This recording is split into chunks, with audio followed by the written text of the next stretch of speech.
beside me, my only son, and listen closely to what I say.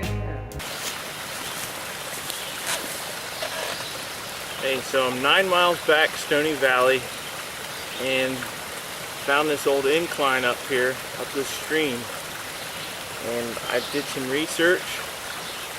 What I came up with is back in 1908 there was a logger that didn't want to have a whole team of mules, 20 team of mule, so he made an incline out of stone to go the whole way down the mountain, 2.5 miles or so. And he had an engine with a hoist, and he could take his lumber down that way. So it was a lot easier, something that was constructed and had its time, and it's got washed out since then in Hurricane Ivan. So we're going to look at it and see the amount of work that went involved with this stone incline down the mountain. So let's take a look. So I'm going to be out here for a while, and I just thought I'd show you what I'm taking with on my bike to make it a little easier.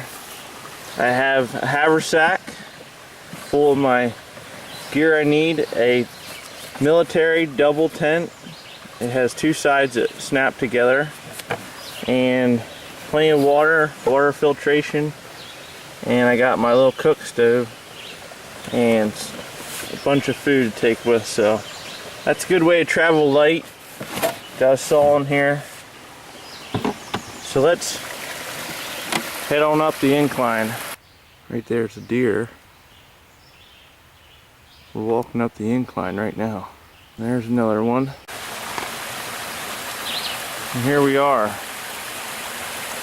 Just a nice incline built right here.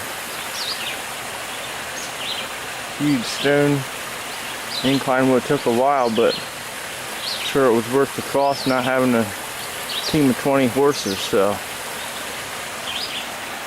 just heads down through here. This spring's called Yellow Springs, so you can see the work put into that.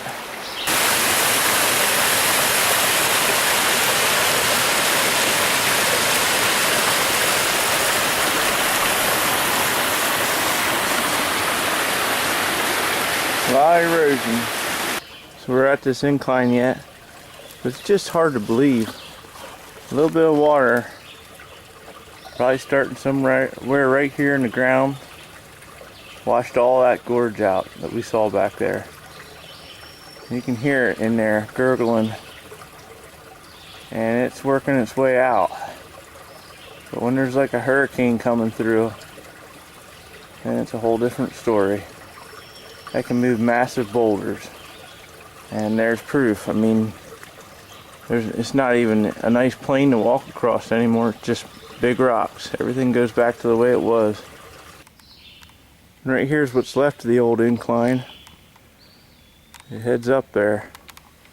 We just walked through everything that was washed out, and that's pretty amazing.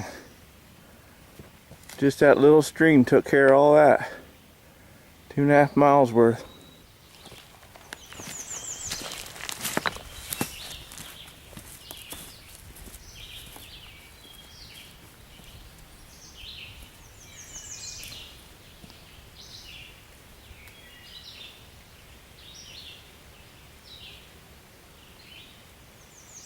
Here's a nice view of the incline right here. Okay, you see that orange water there? Years ago from strip mining, that settlement down below Cold Springs, they took all the coal out, and the acid from the coal brings out that iron in the stone. So we're left with orange springs. They should call it orange springs instead of yellow. And orange rocks. A couple pieces of coal. This incline plane sure is an interesting feat. Just to pile up all them stones. Save on some horses. Right here's the top of the mountain. We're on the very top of the incline plane. And from what I'm seeing here, on this ledge they built, the whole way up the trail they put coal on top, and I'm guessing that made a smooth road till it smashed down. Okay, here we're at the top, and you can see they built some kind of permanent structure. I mean, right here you can see the old brick, and they cut them stone right here for this little landing area.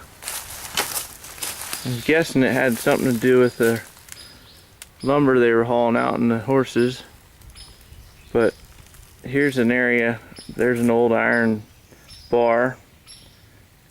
You can use your judgment what that was used for.